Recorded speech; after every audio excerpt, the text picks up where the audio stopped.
NBA. The NBA's in-season tournament has been going on, and it's been quite interesting. Now, if you don't know, the bracket came out a couple days ago, like a week or so ago, I think, actually. Maybe not that long ago, something like that.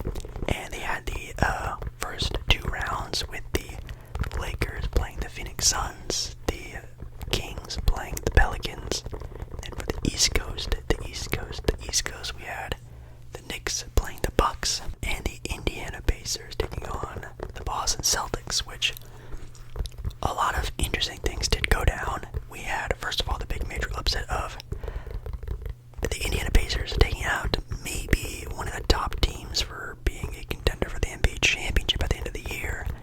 The Boston Celtics, Tyrese Haliburton had a crazy game.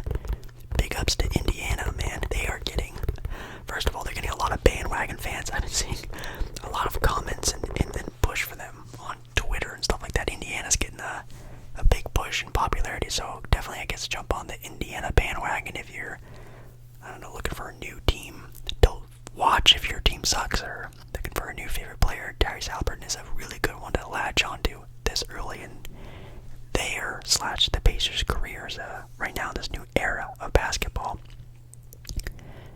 I did not see that coming. I did, spoiler alert, not a lot of people watched that video, but I did make a in-season tournament breakdown video. It's like a whisper ramble talking about the in-season tournament, and I thought the Pacers were going to lose, and I'm sure a lot of people thought the Pacers were going to lose. It just seemed like, you know, the Celtics are the Celtics. They have Jason Tatum, Jaylen Brown, finals contending team, yada yada yada. But wow, the Indiana Pacer grit, hustle, youth, just everything just kind of outshined Boston that night. And again, Tyrese Haliburton had a masterclass of a game, which is also very surprising because, of course, Boston has Drew Holiday, which should at least maybe help counteract that. And you also have Jason Tatum. You also have Jaylen Brown. Doesn't matter. Tyrese Haliburton it was too much, I guess, and the Indiana Pacers ended up winning, going on to the second round. The Bucks did end up beating the New York Knicks, which, who would have thought that would have happened? Probably everyone, but it was still a fun matchup. So we had the Bucks against the Pacers on the West Coast. The New Orleans Pelicans beat the Sacramento Kings in Sacramento. And now I know you're thinking, Jake Paul, just like what you said, Zion Williamson probably had a crazy game and probably had like a 40-point bomb, but no, actually, it was just a really solid all-around game from basically everyone from the New Orleans Pelicans, and Zion had a very a very mid game. Some might argue even bad. Sacramento just didn't have it in them that night. They just weren't really playing all that well, up to par, kind of like with the Boston game against Indiana. They just really weren't like the team. They weren't really their true selves, and it showed in that's how it is in these in-season tournaments, is a one-game, single series elimination, and, you know, it's not like the NBA playoffs where you have a bunch of time to game plan and have a lot of, run time and, are all revved up and ready to go. You're having a single game elimination tournament in the middle of pretty much December. It's kind of crazy, but hey, Pelicans ended up beating them. Probably a big upset. And the Lakers against the Phoenix Suns, probably the best game out of the opening series of tournament games, and it did come down to the wire in a very controversial ending, but man, LA did end up getting through, and a very controversial way, and a lot of people had a lot of things to say about it. But yes, you have the Lakers taking on the Pelicans, the Bucks taking on the Pacers, and the Indiana Pacers. Well, first of all, let me say the Lakers ended up beating the Pelicans pretty well, pretty actually very, very well. I mean, of course, Las Vegas is basically LA 2.0. They have a lot of Laker fans being in Vegas a handful of times already. They love the Lakers a lot, so definitely their team was being played there, and you can definitely tell the difference in its fan showing. But the Pacers beat the Bucks. The Pacers not only beat the Boston Celtics, they also beat the Milwaukee Bucks in this in-season tournament where I guess you can say the intensity has risen just a tad bit more than just a regular season game. Now, if you're a Bucks or Celtic fan, you might think it's just another regular season game, but if you're an Indiana Pacer fan, this might be something that you could hold on to when it comes closer to the end of the year. And if you're an Indiana Pacer fan right now, heading into the finals of the in-season tournament, saying you beat two of the top teams in finals contention, thinking in the NBA playoffs, if you have to run into the Indiana Pacers, you might be second-guessing yourself just a little bit. But anyways, Pacers and Lakers are the in-season tournament final. Now, how do I feel about that? Thank God that the Lakers ended up winning against the Pelicans. No offense to any Pelican fans out there, but yes, I also like to watch fun, exciting, interesting storyline basketball, and the idea of the Pelicans against the Pacers in a finals makes me very tired. No, it would be fun, I guess, seeing two young teams and two young stars go head-to-head in like a new style format tournament. That would be kind of exciting, but we're definitely going to see the new-aged Indiana Pacers with a hot, fiery run that they're on with Tyrese Haliburton, Ben Mathurin, and their squad going up against the old heads of LeBron James, Anthony Davis, and that team. Now,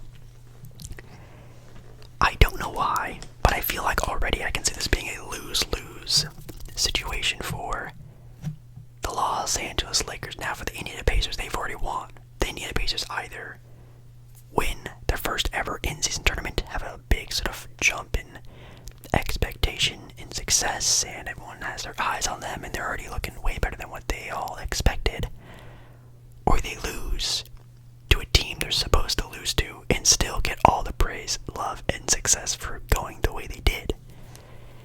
If you're the Lakers, if you win, it's another bubble type of memed on championship title. On God, I bet that LeBron James is going to get memed on for being like, oh, LeBron James, he has more in-season tournament championship cups or whatever they're calling it than Michael Jordan. He's the GOAT. Or let's say they win and they go on to the NBA playoffs and like lose in the first or second round. That picture of them holding up that trophy is going to be like, well, at least they won the in-season tournament. And if they lose, then they lose to a Cinderella story team in LeBron, and that team gets memed on for losing. So it's a double-edged sword. It's a lose-lose if the Lakers win or lose. Hopefully they win, I guess. I guess they're the team I'm rooting for just because they're my second favorite team ever. I'm a big fan of LeBron, big fan of AD. But, I don't know. It'd be really cool to see the Pacers win. It wouldn't really be that bad of a thing. I just think I would rather see the LeBron and the Lakers win their first ever in-season tournament. I think it'd really elevate the stature of the tournament and the title and what it means and stuff like that. And, you know, an up-and-coming, playing hot, fiery Indiana Pacer team. Just in my opinion. I love Tyrese Haliburton. I love him a lot, but I think I would rather see the Los Angeles Lakers win, and I'm sure the NBA league execs and stuff would rather watch them win as well. So, then again, I've been wrong, so I'll knock on wood. Don't want to jinx the Lakers, but I was really wrong about my matchup in the finals. I thought it was going to be the Celtics and the Kings in the finals. I thought the Kings were going to upset the Lakers to get into the finals. I thought the Kings were going to be this Cinderella type story, but that's going to the Indiana Pacers. I knew there was going to be one Cinderella team. I had it flip-flopped from the Kings to the Pacers, so that's totally fine. But yeah, that was actually really fun. I liked it. Oh, I didn't like all the games. The Laker-Phoenix game was fun. The Pacer-Celtic game, I had to watch a rerun of it because I was actually streaming that day because it was on Monday. And if you don't know, sports, trigger, random, live stream, well, it's a hangout live stream, every Monday. I basically just go live and we just do ASMR, we whisper ramble, we just do whatever our hearts desire every single Monday. And I missed the game, but it was fun when I watched it. And yeah, now we're kind of in the boring spot of the NBA season. December, January, February can be kind of fun because the All-Star game, but let's be real, the All-Star game hasn't been that much fun in a couple years. And now this year apparently they're bringing back East versus West. Apparently that's the, I don't know if that's the rumor, but it's definitely what is probably expected to happen. So they got rid of the draft, which honestly I hate that they got rid of the draft. Now if you're asking me, Jake Paul, commissioner of the NBA, what I would do with the draft, you can only be team captain once, and then you can't get it again for the following year. So the fact that LeBron James, it was LeBron James and Giannis, or KD, you can throw his name in there, but it's basically LeBron and whoever else every single year for the past 4 or 5 years, however long they've been going on with this draft thing. It would have been cool if every other year, or you can't be a back-to-back, or maybe even you can't be a team captain ever again, and actually get to see other players be team captains and pick different players and have the teams work that way. That would have been my commissioner Jake Paul move. I would have just vetoed LeBron. I would have vetoed Giannis or Kevin Durant or blah blah blah, and made new team captains and stuff. Or maybe assigning a new team captain, like maybe it gets randomly selected for someone to be a team captain. So maybe one year it's I don't know, SGA as the team captain for the West, and for the East it's, I don't know, Donovan Mitchell. Like just two random all-stars, and they just have to pick their own teams, and it kind of gets a new outlook of interest, and new fans are excited for the all-star game and stuff like that. I feel like that would have been a pretty good idea, but the fact that they're going back to East versus West is interesting. Now obviously the East Coast is a beast coast, and I do still think the West Coast is the best coast, but East Coast definitely has some all-stars on that team now where it's actually pretty even.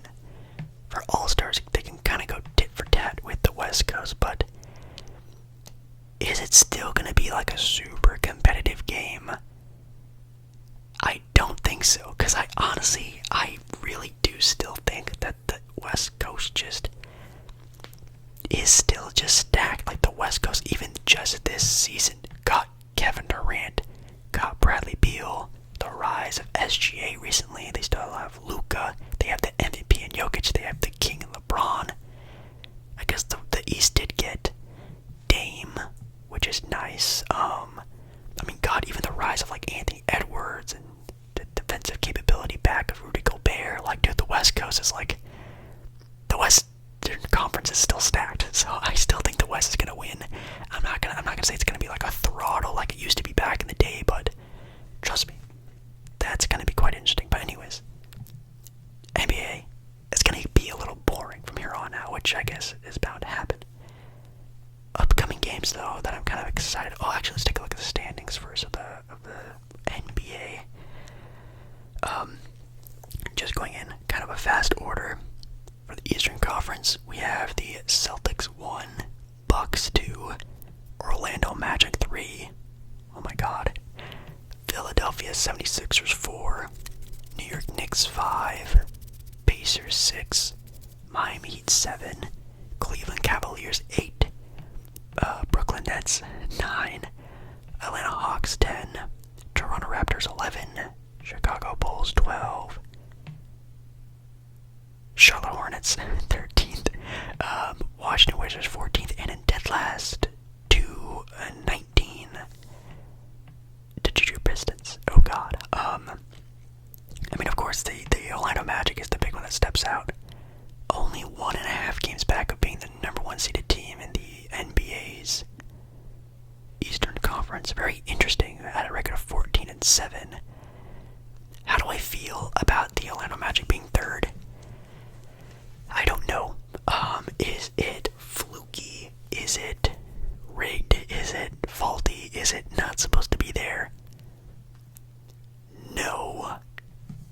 is it going to last? Is it going to last? Absolutely the heck not. I think they are going to fall. Is it going to be a free fall? No. Will they gracefully descend from 3 or 2 down to about 7, 8, 9?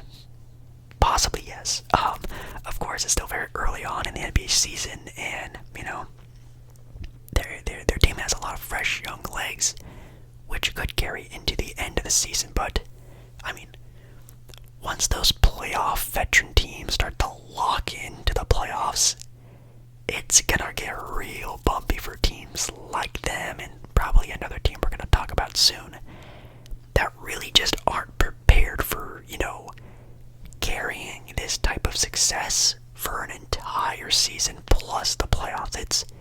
Look at Denver last year. Denver last year is extremely impressive the way they just coasted at the top of their game the entire year. You don't see young teams doing that, so we're gonna have to see. But Orlando being third is great. I love it. I love Orlando. They're probably my favorite Eastern Conference team in the NBA's Eastern Conference. But that's not lasting. Indiana being sixth, being in the in-season tournament finale is pretty impressive, though. Miami 3-5, definitely. Up and down for Miami. Always being sort of injury-ridden and always having some injury problems, but they're still in the NBA playoff sort of area, which is kind of where I assumed. I'm probably assuming they're going to finish around 5 to 7, I think is probably where they're going to finish. The Cavaliers are getting back to hopefully some good play right now in 8th, obviously being a very talented team that should not be this low, and the barreling doom of the potential leaving of Donovan Mitchell in the offseason. I think it's almost like a 90% possibility that, yes, that is going to happen. So maybe they're just going to call it quits this season and just ride into the sunset on the Donovan Mitchell trade. Anything else? The Bulls are still kind of floating around. Same thing with the Raptors. Got to see if there's any big-time trades for either of those teams to either improve the rosters or to de-prove the roster into a more of a rebuilding move. I'm hoping for both of those teams to do that, to sell off Siakam, sell off maybe OG, sell off DeMar, sell off Zach LaVine, yada yada yada. I hope both teams do that and just go into this rebuild. I think that'd be really fun. And the Pistons are still dead last. How do they only have 2 wins on the season? God, that's crazy. Anyways, Western Conference time now. We have the Minnesota Timberwolves, number 1 in the Western Conference, 3 games above the next team. Bravo. Who's that next team? Just the Oklahoma City Thunder. Literally makes 0 sense how that has happened, but that has happened. The Thunder are the 2 seed in the West. My God. Anyways, talk about it soon. Denver Nuggets 3rd, LA Lakers 4, Dallas Mavericks 5th, Sacramento Kings 6th, Phoenix Suns 7, 8th are the Pelicans, 9th the Clippers, 10 Rockets, 11 Warriors, 12 Utah Jazz, 13 Memphis Grizzlies, 14 Portland Trailblazers, and 15 are the San Antonio Spurs with only 3 wins on the season, which I'm sure if you're a Spurs fan, you were really just locked into the Victor Wembanyama talk and you thought, hey, do the Spurs have enough to make the playoffs this year? I hope to God if you're a basketball fan and like the Spurs, you didn't believe the BS of Victor Wembanyama potentially being a guy who can carry you into the playoffs. I hope to God that you did not believe that, because if you believe that, yikes on the basketball IQ.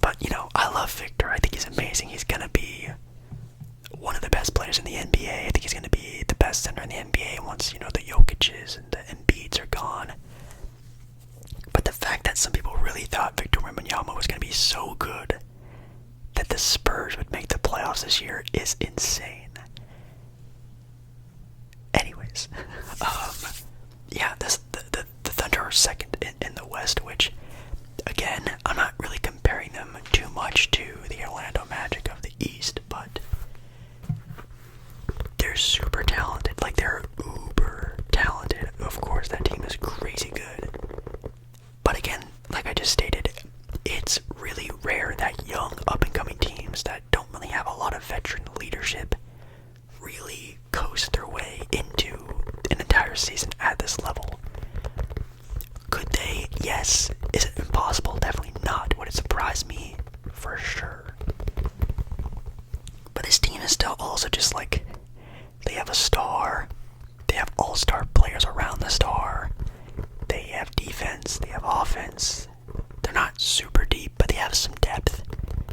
They're just a good team all around. Are they too young? Yes. But does that mean anything really? I guess really not anymore. So, I don't know what this means. Do I think they're going to fall? Eventually, yes. I don't think that the Thunder are finishing the second seed in the NBA, but are they going to fall like the Orlando Magic? No. I think they're going to be definitely fighting for home court advantage at the end of the year, but I'm not buying like the contending team of the Oklahoma City Thunder. You know, do I think the Lakers, the Denver Nuggets could beat them in a 7-game series? Probably, and even the Phoenix Suns. Would I bet on the Thunder winning those series? Probably not. Would it surprise me if they beat those teams, though? Also, no. They're just teetering. They're just so close, but yet I don't want to just show too much of like, oh my god, it's the Thunder's time, baby. Like, I don't think it's that time yet. Another sort of like underground team that really hasn't been really talked a lot, at least from me, being somebody who watches a lot of sports. The Dallas Mavericks in 5th. I'm surprised that a lot of talk hasn't really come from that team. I mean, of course, it's very mid. They are in the 5 seed, like literally the middle of the sort of playoff pack, but you know, it's working a little bit there in Dallas. I thought it was either going to be this or a complete derailing of the Dallas Mavericks, and it seems like they're on the other side of that coin where it seems like this is actually going to be able to work out. Now, is there still like a big trade or maybe like some free agent signings before the end of the year that might help them even further? I think hopefully, if you're a fan of the Dallas Mavericks, you're definitely hoping for that, but it's also just something that I just, how do I say this? This team is still very much like hanging on by a thread, and it again wouldn't surprise me if this team all of a sudden was just in like the 10th seed in a couple weeks. Like, that's how wishy-washy I am with this Dallas Maverick team. Any big winning streaks? Right now, the biggest winning streak right now in the NBA is the Minnesota Timberwolves, which again is definitely probably the surprise team of the NBA season this year. I didn't really have Minnesota that high in my sort of like preseason, like playoff, end of this season predictions on where I think teams would be. I thought they'd be like in the, pretty much on the same boat they've always been every year, around that like 8 to 10, 8 to 9, 7 if everything goes really well for them type of area. But no, they are number 1, and you know, that's definitely due, of course, the star caliber player in Anthony Edwards taking that next step, and instead of just like having stat sheet stuffed games that look good on paper, he's actually turning those stat sheet stuffed games into winning basketball. Now, a lot of players in the NBA get really high accolades, but it doesn't translate into winning basketball. Now, some players are winning players that don't get the high accolades, and obviously you need a combination of both on a really good team. Anthony Edwards is starting to become both. He's getting the high accolades and also doing winning plays and controlling the game. And of course, the re-emergence of Rudy Gobert on that squad is also just super impressive. And I guess a quick little rundown of the Portland Trailblazers, since maybe some people want to know about my input. They're bad. They're 6-14. They're not as bad as the San Antonio Spurs, who've lost the last 15 games in a row, but still not the best is good. Portland needs to be bad. But Scoot Henderson is back. Anthony Simons is back. Jeremy Grant is out, and then also DeAndre Ayton is also out. So you're getting back to starter quality players. You're getting rid of 2 starting quality players. The team is still just derailed with injuries, which is not good for a young team that needs a lot of play time to get in order to learn how to play together. But Scoot Henderson has definitely looked a lot better since his rookie debut at the start of the year. He's starting to look more, not like, the Scoot Henderson that the media and Portland media had tried to put a facade on for everyone that he's going to be the next star NBA player. He's not going to be that, but an NBA rookie, yes, he now looks more like a moldable NBA rookie that looks good in flashes in games, which is what you need. And Anthony Simons is back, who's one of the best 3-point shooters in the NBA, which is really fun, really great. Shaedon Sharpe has been playing amazing. You guys know he's my newest favorite Portland Trailblazer since the departure of someone special, but love supporting Shaedon Sharpe for sure. I'm not getting a Shaedon Sharpe jersey though because I have a jersey curse.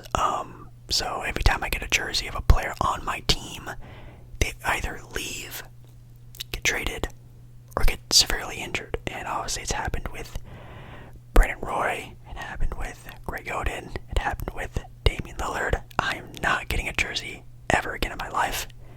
I swear to God, the jersey curse is real for me. So I'll spare Portland fans all that.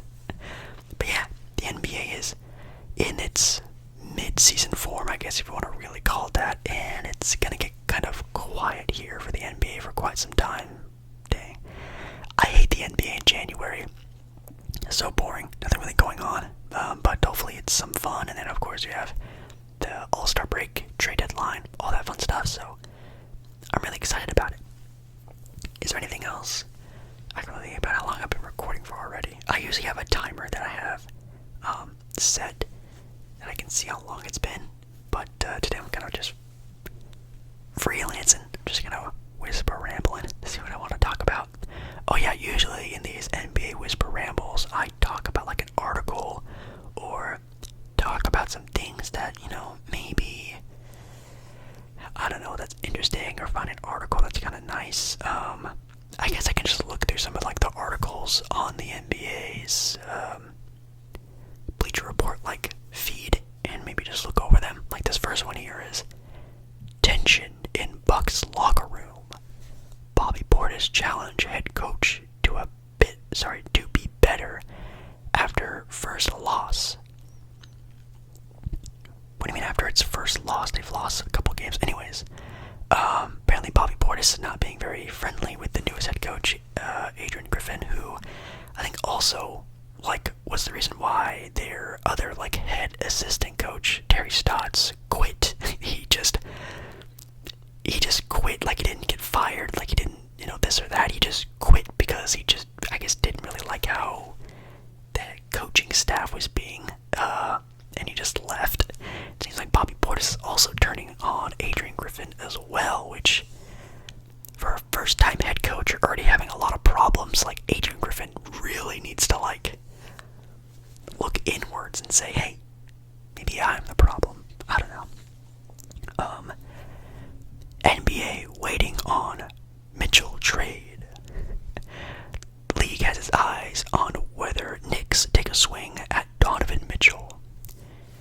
Again, of course, Donovan Mitchell, I think, is a free agent. I don't know if it's after this season or the season after, the following season. But there have been reports that the Knicks are interested to get him now, which is interesting. Of course, the trade would probably be somewhere around Emmanuel Quickly picks, some capital. Obviously you need contracts to match Donovan Mitchell's big contract. Now, some people are assuming that it's going to be RJ Barrett or blah blah blah. I honestly think Emmanuel Quickly, some bigger contracts, and maybe some really nice draft picks, that might be enough to give you Donovan Mitchell, especially if you're the Cavs, who might just get nothing for him as he walks out of Cleveland, which is, again, 90% is probably what's going to happen. Cavs and the Knicks call, I'm probably taking a deal with the Knicks because they actually have some pretty good capital. They have good players, they have young players, and they have players in positions that they really don't really need all that much anymore. Again, Emmanuel quickly, probably good enough to be on a bigger role somewhere. It could be Cleveland. Get some good draft capital with the Knicks have. Somehow widely has accumulated over the past couple years, and even if you get a first from the Knicks, man, I'm taking the fall of the New York Knicks into a chance if they do trade some draft picks to them. So on the Cavs, I'm probably looking at the Knicks and being like, hey, if you guys want, make an offer.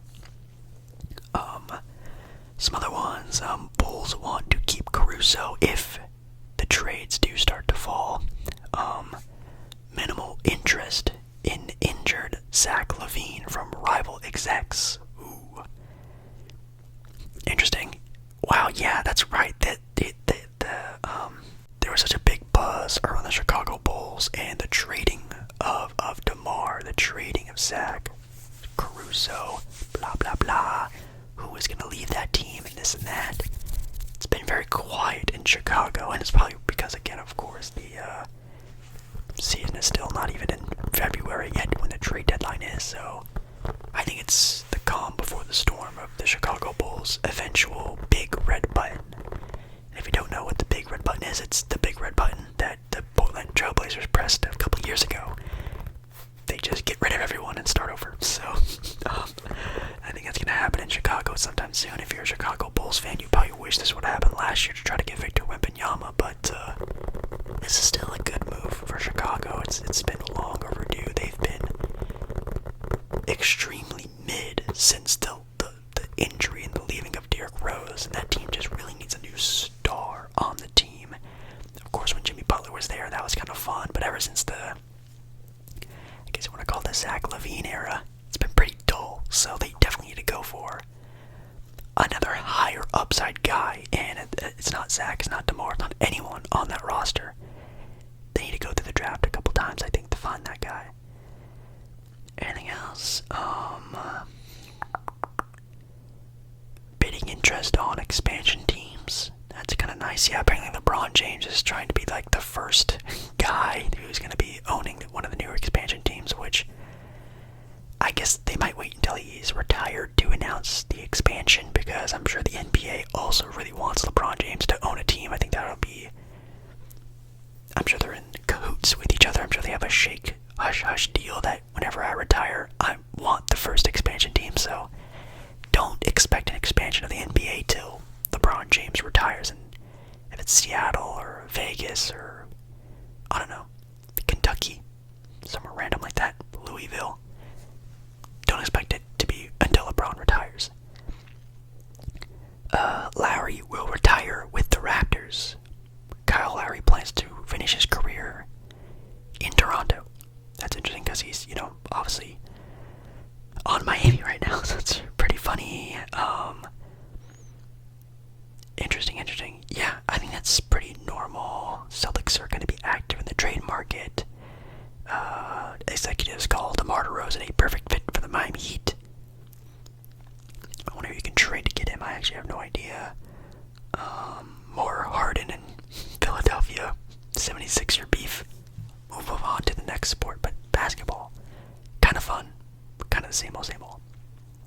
Going on to the NFL for this upcoming week's games.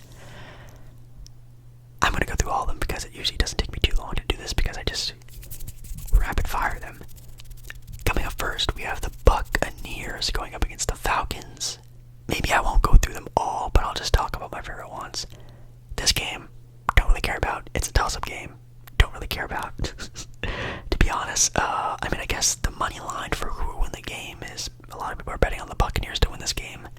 An away game for the Bucs against the Falcons, but I really don't really know. Again, that could be sneaky good though. Colts against the Bengals, 7-5 against 6-6. Right now, the favorites for the betting odds are actually on the Bengals, and a lot of people are picking the Bengals to win. Of course, without having Joe Burrow, but they haven't had Joe Burrow for a while, and they even looked pretty good against Jacksonville, who obviously didn't have their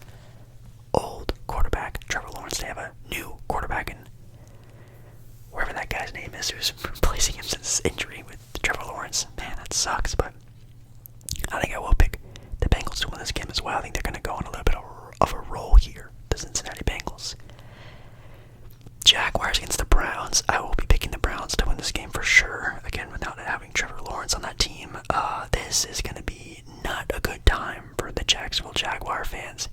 Unless he comes back, unless Trevor Lawrence is okay, which if he is, hey, give this win to the Jazz, in my opinion, easily. But the Browns are also a pretty sneaky good team at 7-5. We have the Lions against the Bears. Come on, picking the Lions. Panthers, Saints. Come on, picking the Saints. Even though the Panthers have won one game this year. Maybe they'll win two, but probably not against the Saints, or maybe they will. Ooh, we have the Rams against the Ravens in Baltimore. Oh man, even though I do like the Rams, right now it is a 88% money line bet on the Baltimore Ravens to win this game. And I'll also go with those odds. I 1000% think, yes, the Ravens are going to throttle the Rams right now. The Ravens are they're playing like one of the best teams in football. They're playing like a team that will push one of the contenders, like the other contenders, like the Chiefs or the Eagles, the 49ers, the teams that everyone's talking about. I think they want to put their name to that conversation of like, hey, we can also win the Super Bowl. And I think they're looking pretty good at 9-3. Texans, Jets, taking the Texans. Probably the surprise team of the year, at least for myself. I never would have thought CJ Stroud or this Houston team would be anywhere close to this current year. And if you're a Texans fan, I bet you're really excited about this. Seahawks, 49ers. Definitely taking that to the 49ers. Vikings, Raiders. Two just extremely mid teams going at it there tonight. It looks like it is a Raiders home game, but I'm gonna give it to the Vikings. Raiders are they're so up and down. I don't even know who have they really even beat this year, but probably no one really that exciting. Ooh, oh man. Now at the start of the year, this probably would have been the game of the day for me with the Bills and the Chiefs, but as we know, the 6-6 Bills have been such an underwhelming team this year, have been playing somewhat better as of recently, and actually a lot of people are picking the upset for this game for the Bills to beat the Chiefs. I will not be picking that upset. I'm taking the Chiefs to win this game. The Buffalo Bills did lose in overtime against the Philadelphia Eagles, but they went into overtime against, again, maybe the favorites to win it all this year in the Philadelphia Eagles. That is impressive, but it's still a loss, and I'm thinking they're going to lose to Sunday, not tonight, Sunday as well. Broncos, Chargers. Chargers suck, even though they're probably my favorite team. Picking the Broncos to win there. Ooh. Oh, and you know what? I think this might be my new game of the night. By the way, I cut my gum in half because I have a really bad TMJ, and my jaw gets really sore from chewing gum. That's why I do that.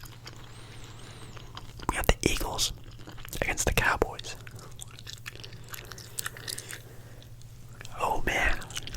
Now, if you're a Cowboys fan, you're itching for this game. Because finally, after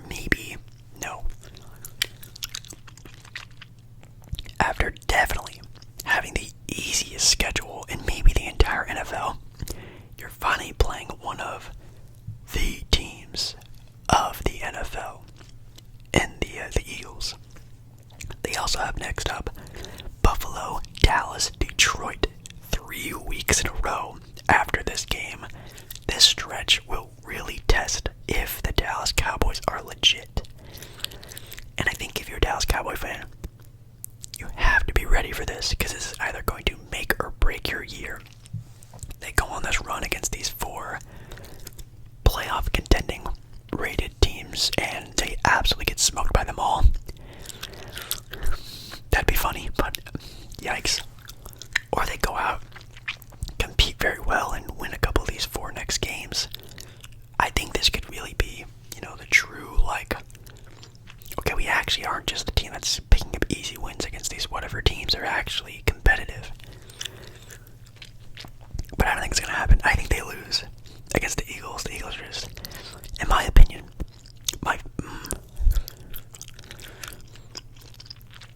are they my favorites to win it all? Are they my favorites in the NFC? I don't know if they're my favorites to win it all just yet. I think it's still the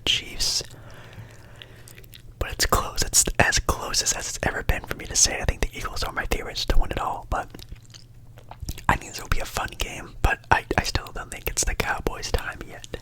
The Monday Night Football games, we have Packers, Giants, kind of whatever, and then Titans, Dolphins, also kind of whatever games as well, but man, Chiefs, Bills, Eagles, Cowboys, boy oh boy.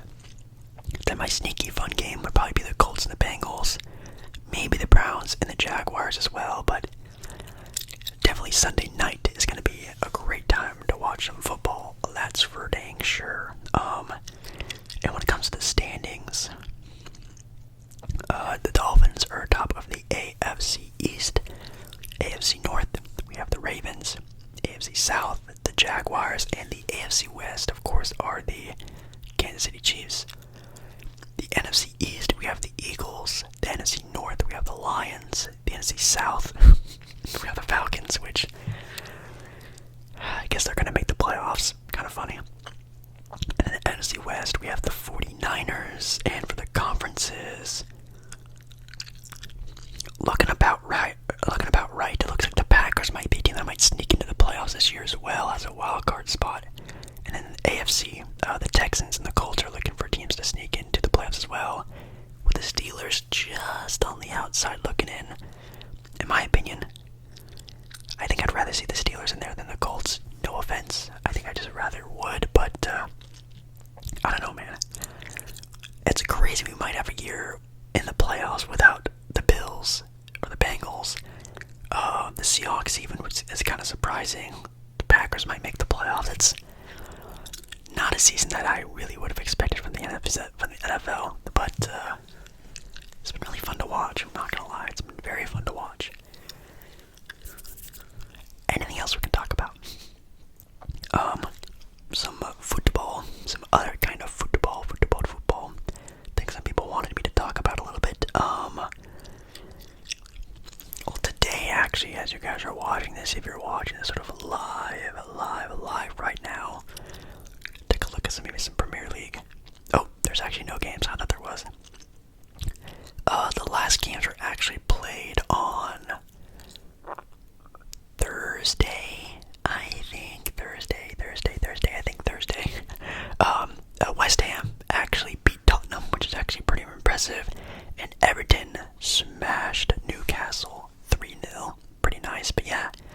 I did watch the highlights for the Tottenham West Ham game, and definitely a lot of interesting play, but Spurs could not get to where they needed to be. The prior play days was December the 6th, actually, on Wednesday. Man United beat Chelsea. Any other big time games? Bournemouth smashed Crystal Palace 2-0. That's pretty insane. Man City Chelsea, I don't think I ever saw those highlights for that game. Any more big games that happened? Oh, the Man City Tottenham game ended 3-3. Now that game I did watch the highlights of, and oh my god, now that was a fun matchup, and it ends in a tie. Why don't they just have penalty shootouts? Just have penalty shootouts at every game. Extra time. Penalty shootouts. Like, why does it have to end in a tie? Just do penalty shootouts. But then it ended in a tie, but it was a very fun and competitive game, that's for sure. Liverpool and Fulham, I think I'm saying that right now, ended with Liverpool 4-3, a 7-goal game. That's what I love to see from soccer. Love high-scoring football matches, that's for sure. Next set of matches are actually on Saturday, with Crystal Palace playing Liverpool, which is probably going to be the game of the day. For me, though, it starts at 4:30 in the morning. So again, for all you people who tell, oh, Jake Baller, why don't you talk more football? Why don't you talk more Premier League? Why don't you watch the games? Games start at 4:30 in the morning. I legitimately cannot do it. So, I watch the highlights. I get excited. That's about as far as my fandom goes. That's as far as the fandom goes, I guess. But yeah, that'll be a fun game. I'm definitely gonna look into that one. Then we we have Sunday, December 10th, we have Fulham again against West Ham. Tottenham against Newcastle. Let's take a look at the table now. Table standings with Arsenal being the number 1 team in Premier League right now with 11 wins, 3 draws, and 1 loss on 36 points. Not bad. We have Liverpool in second, which is also pretty exciting, and then Aston Villa in third with 10 wins, 2 draws, and 3 losses.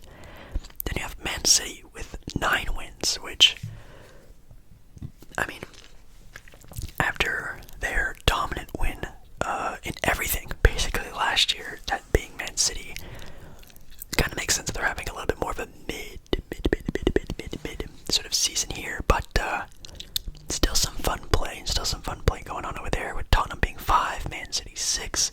I'm sorry, Man United 6th. Whoa. Sorry about that. Probably just made some people mad.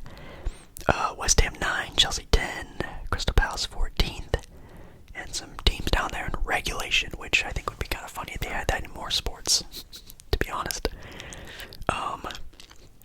Yeah, looking pretty good.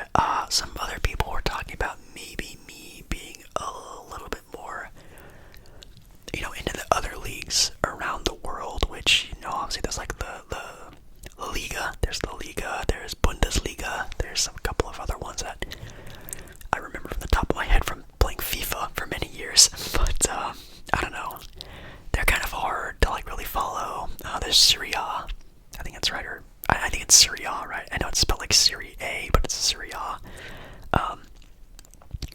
I don't really even know. Yeah, Barcelona plays for La Liga. Who plays actually for Bundesliga? And is that like Bayern Munich? Does Bayern Munich play for for them, right? Let's take a look at the standings. Yeah, Bayern Munich, okay. I know some of these teams. But again, I barely can even get through Premier League and understanding what's going on there with Premier League and Champions League and blah blah blah. So trying to add in another couple of different ones, I can't do it. Anything else we can talk about? I know, of course, the NHL is going on right now, which is just a sport I just really forget all about until about like the Stanley Cup playoff time. But it starts at the same time as the NBA, which is why I kind of forget about it, because I'm so just interested in NBA. I really don't look at a lot of NHL stuff. It would be kind of fun to go to a game, though. Taking a look at the conferences. Let's take a look at the divisions really quickly, actually. The Metropolitan Division, we have the New York Rangers in first, so that was really cool. Actually, while I was in New York City, there was actually a bunch of like Ranger stuff. Now I don't know if that's always how it is in New York City, like they just really do support the Rangers like that, but I feel like it was a lot. Like there were streets that were like covered in like "Let's Go Rangers" stuff like that, which I guess expect more for like a basketball, football vibe, but for hockey there was actually a lot of, or I guess baseball for New York as well. A lot of hockey stuff. Anyways, Flyers second, Islanders third, and then in dead last we have the Blue Jackets. The Bruins leading the Atlantic Division, with the Panthers and Red Wings there being top 3, with the Senators. Where are the Senators from? I don't know, probably some like random mid-state of the United States, probably. I don't know, I don't even know. In the Central Division, we have the Avalanche. I think it's Denver, Colorado. The Colorado Avalanche are in first with the Dallas Stars, and the Jets third with the Blackhawks in 8th, which, man, I always remember the Chicago Blackhawks being a very dominant team in the NFL. Whoa, the NHL. But they are definitely even been struggling the past couple years, I think, haven't they? At 8-16, my God. In the Pacific Division, my favorite division of the NHL, we have the Kings in second. The Golden Knights in first, though, which are probably my second favorite team, or maybe even my favorite team. I did go to a game, a Golden Knights game in Vegas last year, which is kind of cool because I went to a game on their Stanley Cup trail to victory, which is kind of cool. Now, man, I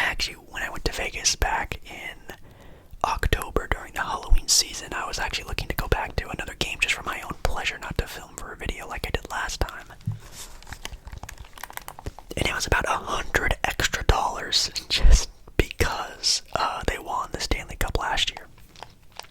My tickets last year were like, I think they were around like $80, $60, $70. This time they were like $150, $60, $70 in like the same spotted area. So, you win the title, they definitely jack up the prices for sure for every sport, which I'm very thankful now that the Portland Trailblazers suck. I can go watch a basketball game for $25 and some pretty good seats, like before, where it was like $60 to even sit in the nosebleeds when Dame and stuff were around. So that's definitely nice. We have the Canucks third, and in dead last we have the San Jose Sharks, not the Anaheim Ducks, finally. But the best team in the East are the Rangers in first with a record of 18-5-1. In the West are the Golden Knights with a record of 17-5-5. When it comes to points, though, the Golden Knights actually are in first, and the Kings are in second, which is actually kind of cool that my two favorite teams are first and second. I find that kind of fire. So, yeah. Is there anything else we can talk about? I'm really trying to think. I guess like college basketball is kind of a thing right now going on. I guess we can talk about like the top teams. So like the AP Bowl, NCAA B-Ball. Top 25 college teams right now currently, or at least I hope currently up to date. And if you look at that number one team in the nation, my favorite team, I'm staring at my Arizona basketball and my 1977 national championship Coca-Cola can when they won the national title back in 1997, the Arizona Wildcats. Super sick. I've seen a couple of their games recently. I've only seen like the highlights of the big games, and I watched one entire game a couple weekends ago, and they have been actually looking pretty well, which is great. Kansas right now is actually second with Houston third. Purdue going down to fourth, being now 7-1 after losing to Northwestern. The unranked Northwestern taking down the number one team in the entire country. That's why they're not number one anymore. UConn 5th, Baylor 6th, Gonzaga 7th, which I actually don't know really any like big time college players just yet. As you guys know, I'm a big draft guy of the NBA, and I really get into the NBA draft in March Madness pretty deep. But usually I don't get that deep until March, so I don't really know any big time players and stuff really going on in sort of the draft this year. I know this year's draft isn't really as deep as the past 2 years, but I'm excited still to sort of learn about these new up-and-coming players. Marquette is 8th, North Carolina 9, Creighton 10. Any other ones? Any surprising ones like BYU is 14th, Kentucky 16. A&O James Madison is 18th. That's a random name. And Duke all the way down to 22nd. They dropped 15 spots. Oh my god, they dropped 15 spots. That is not good. That is definitely not good. But yeah, Arizona being number one, I'll take that. I'll take that for sure. Anyways, guys, I'm pretty sure we are somewhere around the 1 hour mark. Hopefully. But yeah, thank you guys so much. I love ya. Love ya. And yeah, I don't know. I've talked about this before, and I think some other sports talking whisper ramble videos. It definitely seems like the sports part of this channel has definitely died out pretty heavily. I don't really talk sports all that much because it seems like you guys are kind of disinterested in sports now, which is totally fine. But I still talk sports on here like 2 times a week instead of 3 to 5 times a week, and I understand that's maybe a difference, and some people don't really like it, some people really do enjoy it. I just like to bring a lot of variety to the channel, and of course, again, my Monday night live streams, we basically talk sports the entire time. So we have the Monday night stream, then sometime throughout the week I'll throw out like